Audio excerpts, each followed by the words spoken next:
opinions expressed in the following program are those of the program host and do not necessarily reflect or represent the views and opinions held by TCN TV Network Incorporated. Due to the social nature of this broadcasting channel, videos may contain content copyrighted by another entity or person. The TCN TV Network claims no rights to the said content. TCN TV Network cannot be held accountable for the copyrighted content. TCN TV Network is a messenger and sharer of information and strives to verify but cannot warrant the accuracy of copyrights or completeness of the information on this program.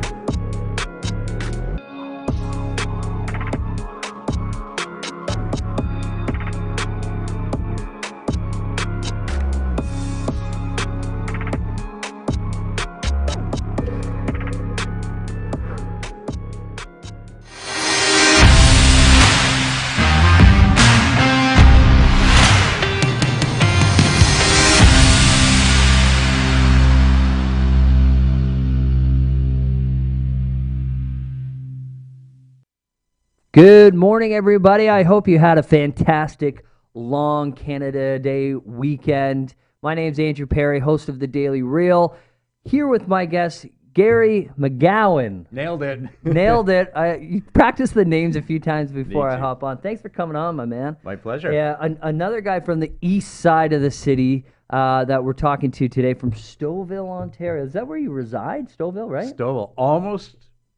Almost grew up there from like day one. Yeah. I think the age amazing. of 10 we've been there. That's amazing. I used to live in Stouffville. I think you knew that.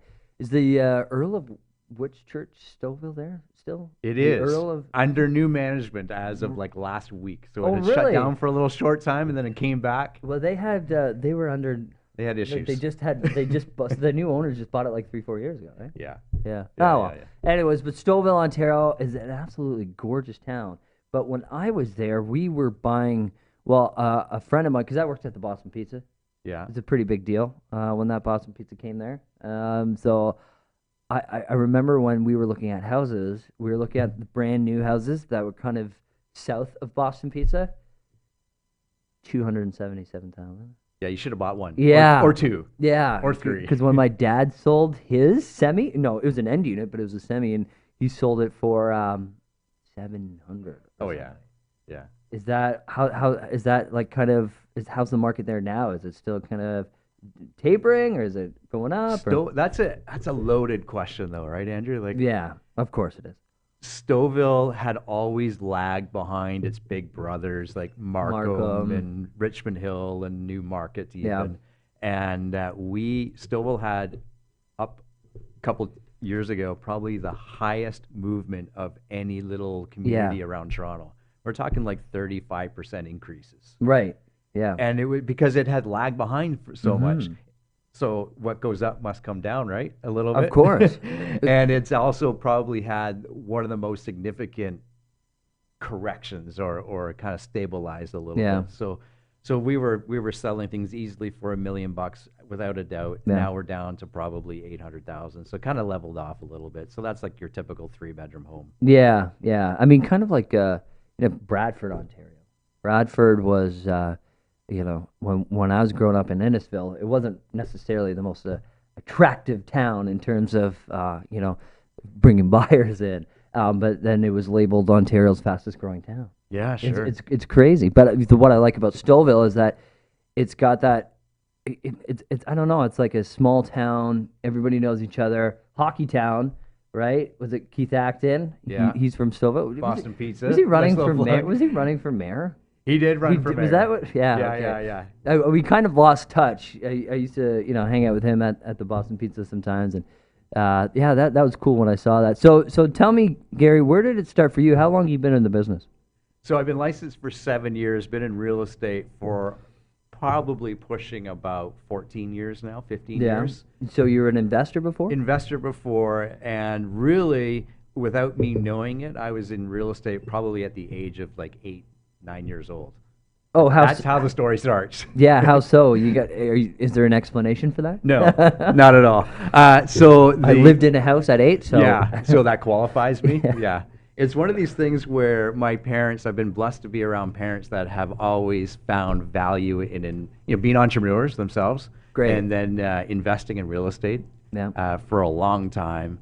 And I was that kid the young kid, and then when you get a little bit older and a little bit more talented, or you can actually work a paintbrush. Yeah. 12 years old, painting a room I'll never live in, Oh, never geez. sleep in, right? And why am I here? Yeah. And my parents had always owned investment properties, so that's kind of where that background started. And then, you get married, and then you get your Yep. first house, and you can't figure out how the heck do you buy more than one house, Right. right? And then time, Mm-hmm. market moves, you start to learn what equity is. Yes. And it was probably about 5 years after Michelle, my wife, and I had owned our first house. My parents said, yeah, we're going to go buy some more properties this year. This would be about 12 years ago now. And we said, we're in. We had no idea what those two words meant. And for the rest of our lives, it would change our lives. That's right. Right? So, how long did you have your first house before you either got into an investment portfolio, or did you buy your second house? Like, did you use your first house as a vehicle to buy your investment property, or you pull equity out? Absolutely. So we bought our first house, little townhouse. We had no idea what we were doing. Yep. And we actually used some RSP money for a down payment and a line of credit. We had no idea that, you couldn't quite pull some of those things off today. Yeah. And then we quickly sold that, bought our second house, which we lived in. So that was our primary residence. And then, it was probably a 5-year journey from owning our first one to being in the second house and then buying an investment property. So it took some time for the equity to build up. Can I ask you something? No. Yes. Was your wife on board from the very beginning, or? Yes. Yes. And that is so That must have key. been that's huge. Yeah. Right? Because you know what, my wife, she's Italian, and she has this mentality where, like, she doesn't like anything new. Like, I bought her a Mercedes for Christmas. She was not happy about that. I send her houses every day, like I'm sure most realtors do. Like, look at this one, look at this one. But I can't get her out of the house. I can't get her to sell it. We do have a great spot in Niagara on the Lake, so I mean, I see why she loves it there. But she has a difficult time understanding that, to get your dream home, to get your second home, to get your third home, to get your perfect investment property, if there is one, you need to make that move out of your first house and pull that equity out, right? Absolutely. Like it's for us, we knew it was going to create greater wealth than being in that 9-to-5 job. Right. Right. And we knew that creating wealth is, there's a roadmap for it. Right. And, my parents had followed it, and many, much larger and wealthier investors had followed that roadmap. But for us, at the end of the day, it was, well, why do we want to create this wealth? Yeah. Right? Why do we want an investment property? So once we kind of, that, and to be honest with you, Andrew, that why, or that reason why we started buying those properties has totally changed over the years. Yeah. Totally changed. And either we got more clear with it, or we get older and life changes, right? So it's kind of interesting. So what is it now? I mean, because Emily Berry from our office in Niagara, she's always like, she asks me that question all the time. Well, why do you want to get into the luxury market? Why do you want to make X amount of dollars? Well, okay, so I want to buy some investment properties, but why? So what's the ultimate goal? Okay, well, I want to be financially free, or I want to be time free. I want to own my own schedule. And then why? It's just, because we all want to live that happy lifestyle. Yeah. And everybody always says, if I'm hit the lottery, I'd take off, I'd retire. And everybody says, no, I don't think you would ever retire. But isn't that the goal, is to not only be happy, but kind of choose your own schedule, right? Without a doubt. Is that something for you, or provide a better life for your kids, maybe? Yeah.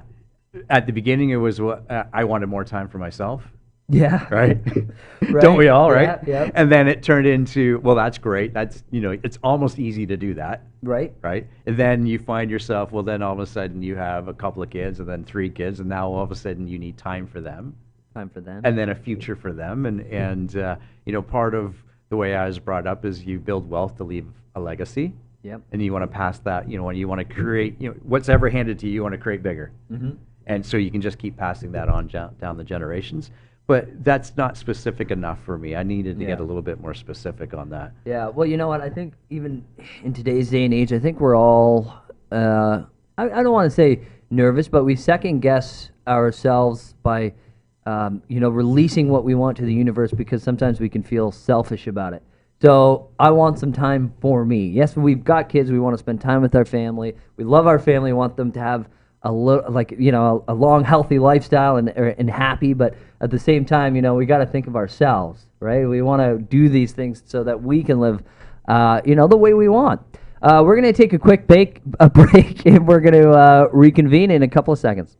With so many newspapers within the community, it's sometimes hard to tell what separates us from the rest. Most of the time, they all brag about the same thing. The large circulations, tons of online views, and it can go on and on. But what really separates the Toronto Caribbean newspaper apart from everybody else? Well, it's simple. Our service. No, seriously. Hi, I'm Grant Browning, founder and CEO of the Toronto Caribbean newspaper. I have over 20 years of branding and marketing experience, and I've worked with countless companies and corporations to do one thing, and that is to raise their profits with their brand. With over 40 years of combined experience in branding and marketing, our amazing staff is fully prepared to sit down and figure out exactly what you need to stand out from your competitors. The reason why you don't see that anymore is because the ad is too powerful, bring too much people. So what are you waiting for? Give us a call today. We'll be happy to help. Perfect timing. And we're back. Just checking on the Facebook, getting this podcast shared to as many different people. So if you guys like the podcast, share it with your friends at MyTCN TV on Facebook, YouTube, and Periscope on Twitter as well. So welcome back. Thanks for sticking around, guys. We appreciate it. So we left off, Gary, with why. So what is your why? I kind of cut you off and went on my own little rant, but what is your why? Did you figure that out? We did. And as I said, it's changed over the years. So why create more wealth? Why do the things that we do? Why help people buy real estate? All that kind of stuff. And for me, over the last couple of years, that why, we were sharing quickly. Our kids. We have kids, and for me, it was a journey to have kids. And we have 3 amazing kids now, and we have 2 girls, 12 and 10, and then my son is 9. And my son he was born, to our surprise, with Down syndrome. Right. And we didn't know that when my wife, Michelle, was pregnant. And to have our son, it's funny, when we had our second child, it was a girl. Yep. And when I was holding her when she was like literally minutes old, I'm like, this is amazing. I love it, right? Your dad. Yeah. And it was at that moment, man, I really wanted a son. And I hadn't really grasped that concept, right? And it was at that time that I realized I wanted a son. So 2 years later, or actually a little bit less than that, we were blessed with a son, and beautiful. I'm holding that my son Tavish. Like, this is we've been blessed. This is amazing. What more could I ask for? And within hours of me holding our son for the first time, doctors came in with strong opinions that he had Down syndrome, and it kind of rocks my world. Right. Of course. I'm of that mindset. Well, okay, now what? Let's figure this out. And it actually changed our lives, but it didn't change our lives. Right. Right. It was one of those cool things, right? And I realized at that time, even though I wanted a son so bad, I got the son that I needed. Right.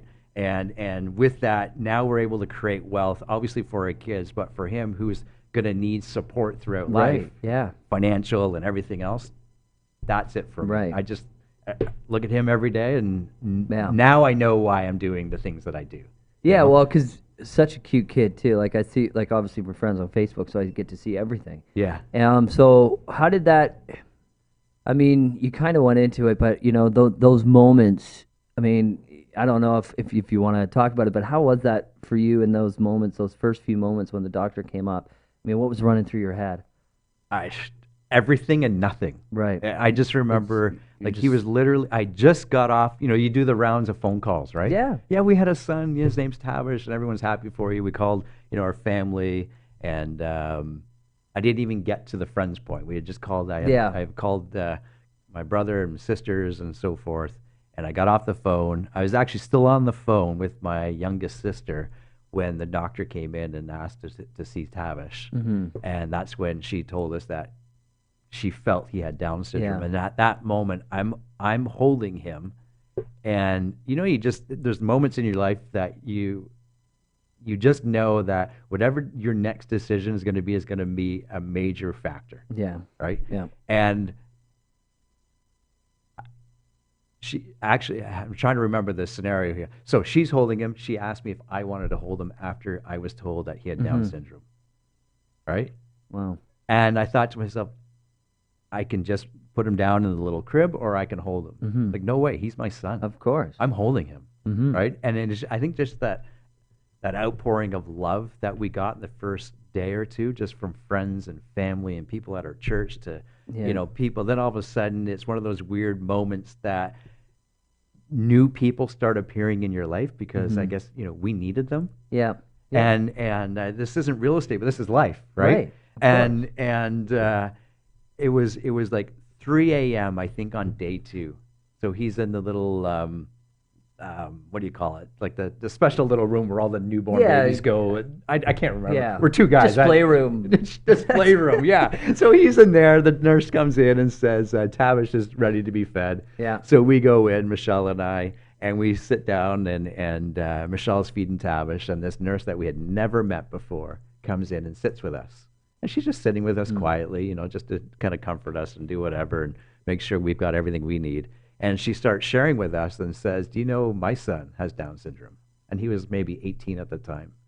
And it's interesting. You just, like, that information and what she shared with us was just perfect at that time. Comforting. Exactly. And I know, like, life is like that, right? Where people show up in your lives, whether it's like through business or you're buying your next investment property, whatever. You just get that little bit of info or that little bit of advice or something, and I can get to the next step. I can get to the next step. So those are good questions. Like I've never actually, it's not often I go back to those moments. So thank you for bringing that up. Yeah, well, so it's just one of those things that really connects your why, because everybody could say, okay, I want my child or my family to live not only a happy life, but a healthy life. And now more than ever, with the extra support your son will need, it's that much more important that you're successful in what you do, and I think you are successful, right? So now let's bring that into how it relates to your business. I mean, it must be something that we all as parents think about that every day, but for you, it's probably that much stronger. And so does it push you harder when you're trying to become successful in this business? I think so. Or have you always had that mindset to become successful anyway? Whatever I'm doing, I always want to be the best at what I'm doing. Yeah. And I think a lot of entrepreneurs are like that. I was on doing another podcast once, and we were actually Ian Zabo. Ian. Of course. Yeah, and we were kind of, and love he Ian. had made a comment about it. Oh, maybe it's my ADD. Yeah. And I said, you know what, Ian? I think great entrepreneurs, great real estate agents and brokers, they have a little bit of ADD. Of course, hands down. Right? Don't Yeah. you think? Because Yeah. they want to do something even bigger and better, and it Yeah. just might be different than the next person, and they're always bouncing back and forth. And I think that's a big part of a lot of people's success. Funny enough, I think. Yeah, I would agree. Because, I mean, on Sunday, trying to have a relaxing Canada Day weekend with family, and we had 3 offers on the go. And wouldn't you know it, as soon as we finished dinner, all 3 of them got back to me. And, I was the one who submitted the offers, taking away time from the sellers and the listing agents on the long weekend. They had all got me back by saying, okay, we've got you an answer, but you got to answer us before the end of Sunday night. I was like, oh, geez. So I think if I didn't have a little bit of ADD, I wouldn't have been able to control all 3 of those offers all at one time. So I think you need to be a little scatterbrained, because it helps prepare for those times where everything comes in and everything's disorganized. Oh, because we're in a business where, there's the line out there is that controlled chaos, right? Yes. And it's just always on the fringe, you know. Yes. And there's a lot of people out there that are very, rigid and with what they do and so forth. And I think those great for them. me looking at that type of individual, I think they have a ceiling. They put their own self-imposed ceiling. Yeah. Right. If you can just get outside of those and break those lines a little bit, you can do big business. Yeah, and Really I big think business. honestly, like having an assistant helps me remove those ceilings because I don't if I didn't have Kristen, I wouldn't be. I would be completely stressed out. Like if I couldn't forward all of that paperwork and all that information all over to her, I would be capped. And I think because I mean you're with KW, right? Yep. And that's kind of one of the first things that they teach you there, right? Is to how can you leverage off, as much as you can so that you can grow. So I think that's very important. How do you like KW? You love KW? Big I do. supporter? I do. It's been my only brokerage, so I always tell people that. It's also allowed. So I've been with them for just about 7 years now, and probably like any good situation that you're in, wherever there's great leadership, they're going to provide opportunity. Right. Absolutely. And as much as I want everyone to be on KW, I want everyone to succeed. To succeed. Right at the end of the day, and if you're in a brokerage that allows you to do that, just knock it out of the park. Right. Right. Keller Williams for me has given me opportunities that I don't think in my area, excuse me, I could have those same opportunities. Yeah. Yeah. Yeah. For Well, sure. well, it's funny. Oh, we're just counting down here on time. So what we'll do is we'll pick that back up in just a few minutes. Happy birthday to you. Happy birthday to you. May your dreams all come true. Happy birthday to you.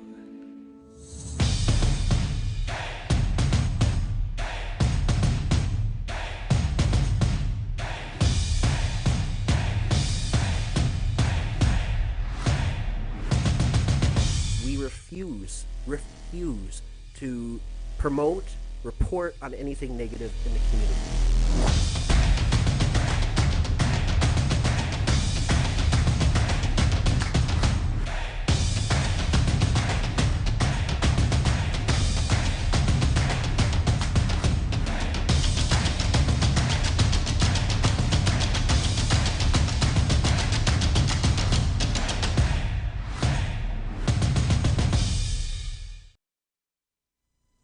Okay, and we're back. And just before the break, we were talking about, how important it is to be with a brokerage that has good leadership, good management.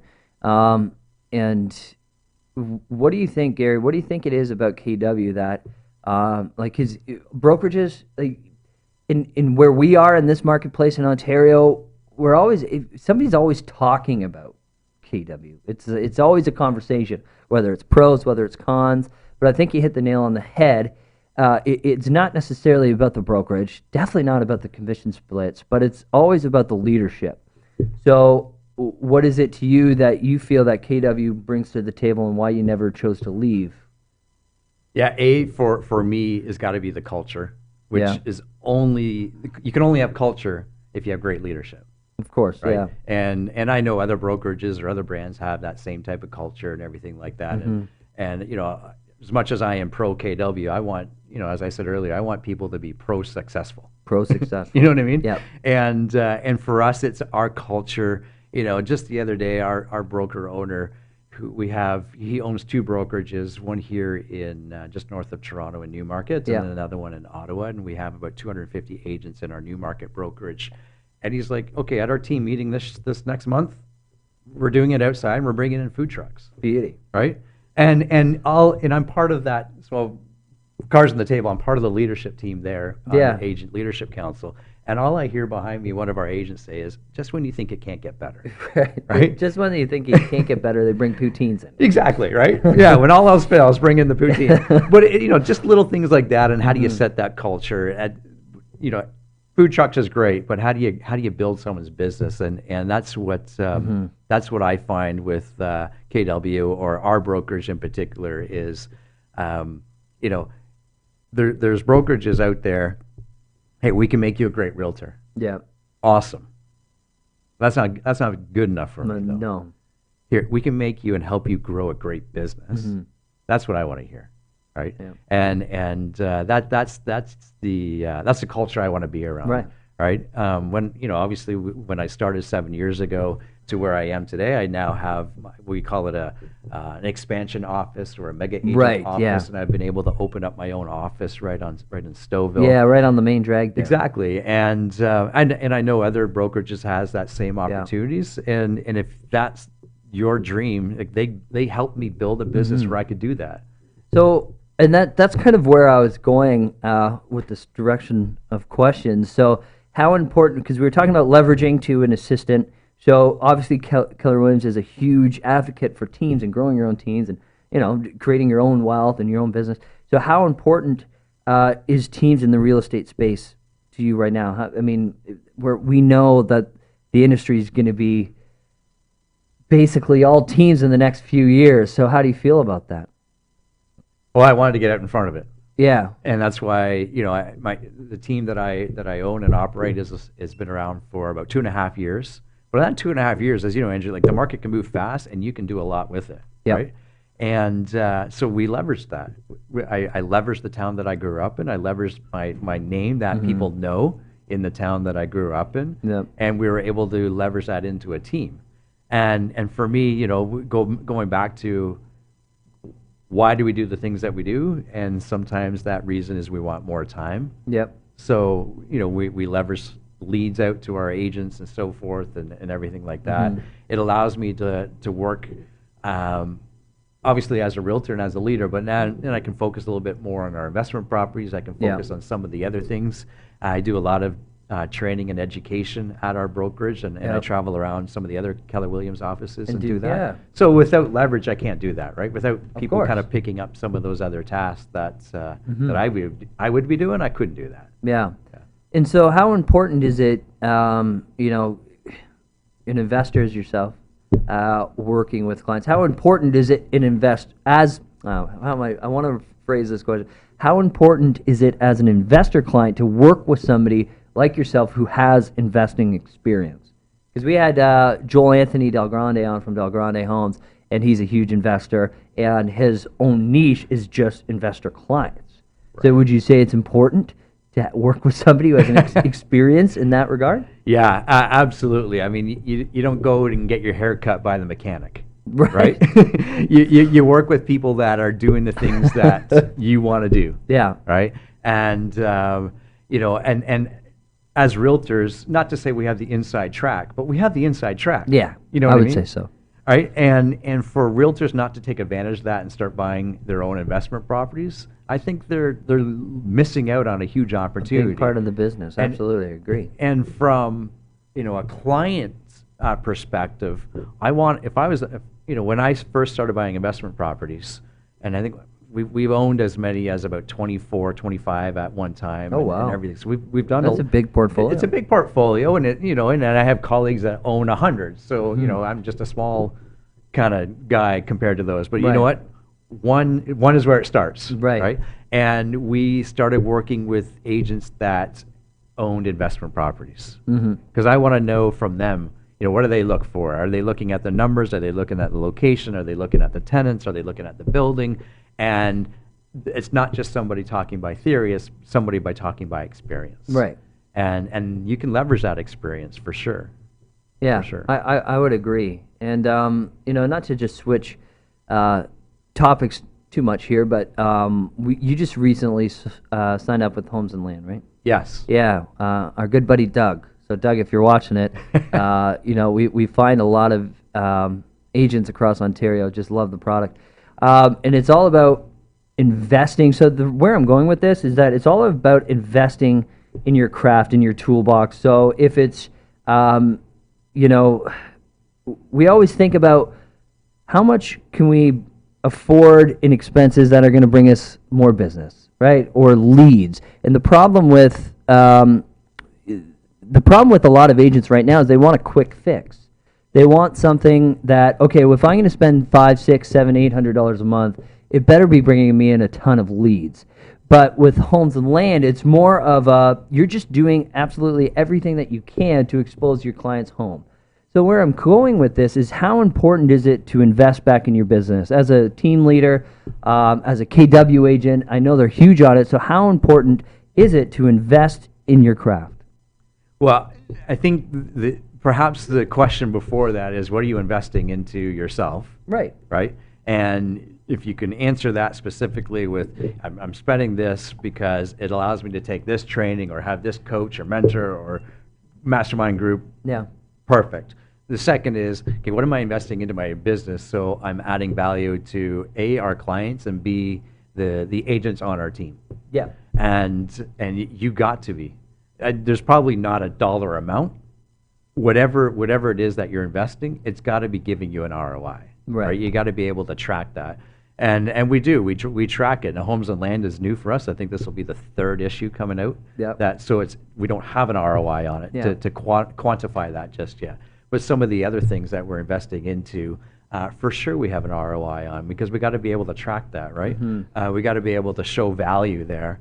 And that value, again, is back to our clients and back to our agents, for sure.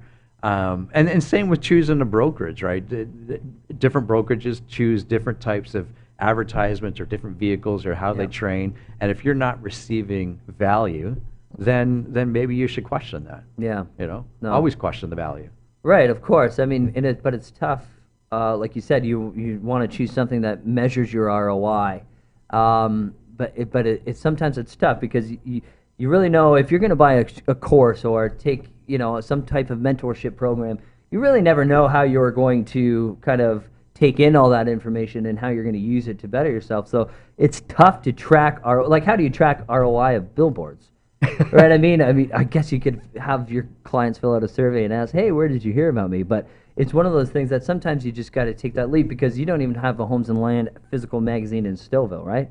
Like it's just in Toronto that you're using? Yeah, I'm only using the one out of Toronto. But, we have them in our office and so forth. Yeah, so that's amazing. Unless I'm handing them out. But here's what we do with it. And as you would know, you show up to a listing presentation and here's the value. We're going to also, as well, put your listing in a magazine such as this and, everything that goes around that. So our ROI might not be something as tangible as, I spent X amount and I got 2 leads out of it, right? Yeah.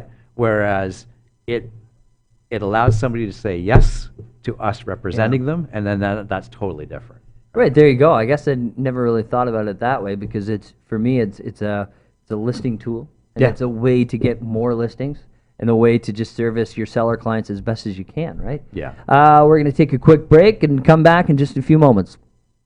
At Benjamin Law, we understand the real cost of personal injuries. As the victim of an accident, you may be the one who's physically hurt, but your main concern is that your family are the ones who will pay the price. Benjamin Law will be there for you, helping, supporting, and working tirelessly to resolve your personal injury case. Call 1-855-899-4878 or visit benjaminlaw.ca and let our family of lawyers help your family. Hello everyone, my name is Jermaine Chambers, and I'm very excited to tell you about the newest political and current affairs program coming here to Brampton. It's called On Point. The first step of true reconciliation is learning more about one another. Join us on Tuesdays from 4 p.m. to 5 p.m. as we discuss all the issues. I will never forget the trust you put in me. Municipal, provincial, federal, and any issue of national importance, we will talk about On Point. So do join us.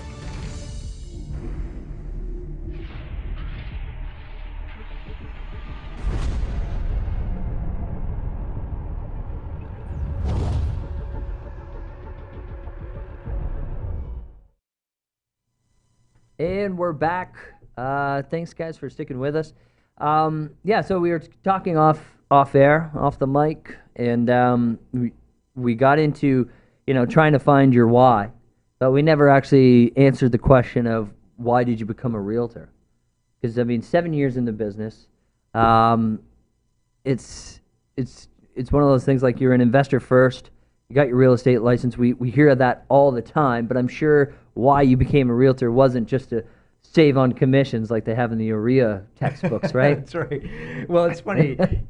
As I mentioned earlier, we, at one point we owned 24, 25 properties. Yeah. We're probably transacting anywhere from 5 to 10 properties a year, because some of them were flips, and we're exiting properties, we're buying new properties, and it was one of those quick math scenarios. Well, if I get my license, even if we just transact on the stuff we're doing, that's pretty good. Yep. And I got my license. And funny enough, for a year and a half, we didn't do any transactions. Right? It was just one of those, I guess, cycles in the market, and we started just hanging on to properties. But here's what happened. People learned that I got my license. Other investors learned I got my license. They knew our track record, or my track record of owning investment properties, and all of a sudden I had a client base that I didn't see was there until I was actually there. Right. People wanted to use me because of our experience. Of course. And I thought after a few transactions and you start getting the word out there, you realize I can make a business out of this, you know? Yeah. There's people that want those services. So if you're an agent out there that owns investment properties and you're not leveraging Leverage it. oh my gosh, Yeah. leverage it. Yeah. Yeah. Absolutely. For sure. So, why did you become a realtor? Just to really do what you said. Right. Just transact on the stuff that we wanted. And I mean, there's a little bit more to that. One of my mentors, Mark Loeffler, said, you get your license, you can easily do business because of just who we are and so forth. And he was right. We started doing that. And I was working in telecom. I was with Bell Canada and other companies for about 15 years. Yeah. And I the company I worked for got purchased by Bell. Then I got put into a union. And if you're an entrepreneur, a union is not the place for you. No. Right? And so we created a little plan, and I left, and I had to do something. So realtor's license is what it was, and being a full-time real estate investor doesn't pay well. Yeah, right? Fair enough. So you start doing that, you know? So obviously you've got a long list of services that you provide your clients. You've got investment experience, you've got the marketing exposure, obviously you're a huge advocate for the town that you live in, which is amazing, but also you do, other value aspects as well. Like you've got a podcast, right? So tell us about that. Yeah, so our podcast, with where the podcast came from is, probably like yourself, Andrew, you have knowledge, right? And you like sharing that knowledge. Well, my guests have knowledge. Okay, good point. I'm kidding. You surround yourself with people that have knowledge, right? Yeah. Somebody's going to get some value. That's right. And with the market slowing down as it did a little bit last year, the coach that I was working with said, Gary, this is awesome, but what are you going to do different for next year? What are you going to do different? And so that's where the podcast kind of started out from. I'd always been told to do one, and I mentioned that to my friend Colin Campbell, and so we came up with some quirky name called the Not So Black and White Real Estate Podcast. Love it. I love that. I'm the white guy, and Colin's the black guy. Yeah. And that's where it came from, And we bring on guests similar to what you do, guests that have just doing amazing things in what they do, whether it's investing in certain niches or agents or leaders. And our kind of thing is we want to be interviewing people that are doing bigger and better things than we are, and we want to be allowing them to add value to the guests, to the listeners, and also something that we can kind of help them help promote their business, because marketing is a fun thing to do. Absolutely. And I think what I love the most about this industry is that we all have that creative freedom.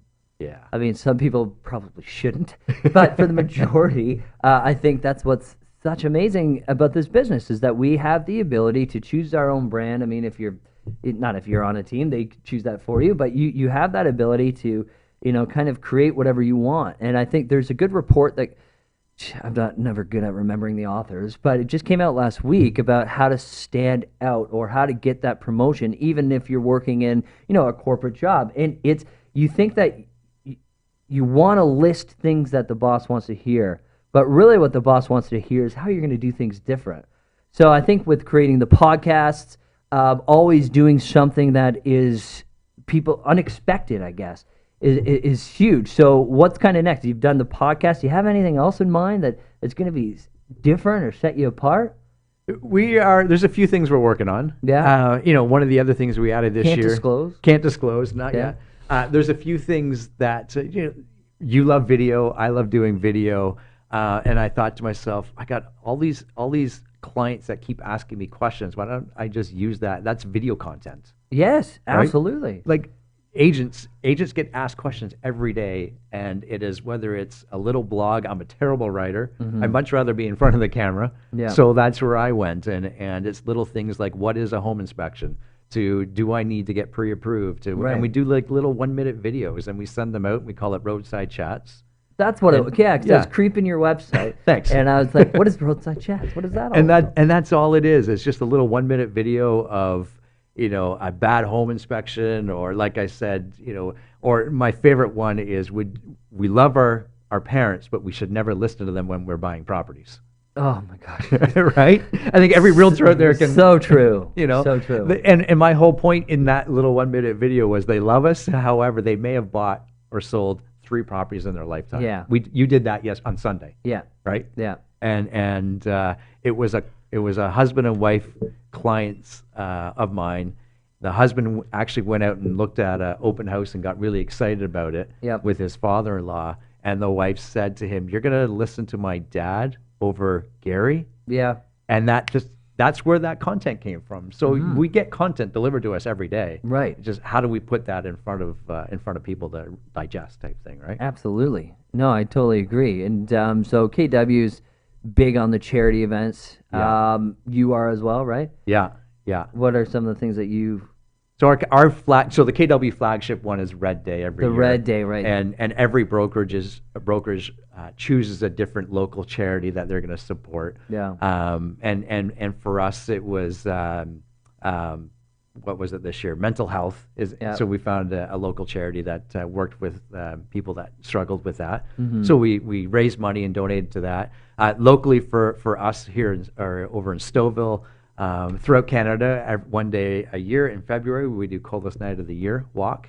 Oh yeah, so that's right. Yeah, different That's communities right. get behind that, and so I'm on the. I remember the Gary McGowan toques. That's right. We wore the toques and did a bunch of videos and helped raise money for that. So that's kind of our flagship one for our team every year. And for I think us as realtors, and especially those that are doing are at it, very successful at it, need to be giving back, whether it's in the community or your local church or whatever it is. I think so. That's the onus is on us to do that. I agree, and because we had a guest on previously, and we used to be the go-to for everything, right? Like, okay, I need a plumber, I need a HVAC guy, I need how do I switch my hydro over? And I think with the introduction of Google 10, 12 years ago, it replaced all the service-based qualities that most of us offer. And I think reaching back into the community is and I'll say it's a good way to obviously help the communities, but it's also another way to stay relevant. Oh, yeah. And get out there and be a part of the community, really invest back into your farm, so to speak. And I really agree with that. So we've got about 40 seconds left. Why don't you do some plugs, man? Like, so where can we find you? What are you up to next? How can the audience get in touch? Yeah, so I'm on Facebook and Instagram, all those kind You're of on local Facebook? Facebook. Imagine that Facebook thing. So you can connect with me on there. And then we've got the podcast, the Not So Black and White Real Estate podcast. And that's where we update the most there, and on Facebook. And my name, Gary McGowan, is where you can find me there. Our website's GaryMcGowan.com. That's boring. Don't go there. There's just listings. That's boring. Yeah. Go Facebook and social media is kind of where to connect with me for sure. Okay. For sure. Sounds good. Well, thank you very much for tuning in for another episode, guys. I hope you have a fantastic week, and we'll see you next week. Hello everyone, my name is Jermaine Chambers, and I'm very excited to tell you about the newest political and current affairs program coming here to Brampton. It's called On Point. The first step of true reconciliation is learning more about one another. Join us on Tuesdays from 4 p.m. to 5 p.m. as we discuss all the issues. I will never forget the trust you put in me. Municipal, provincial, federal, and any issue of national importance we will talk about on Point. So do join us.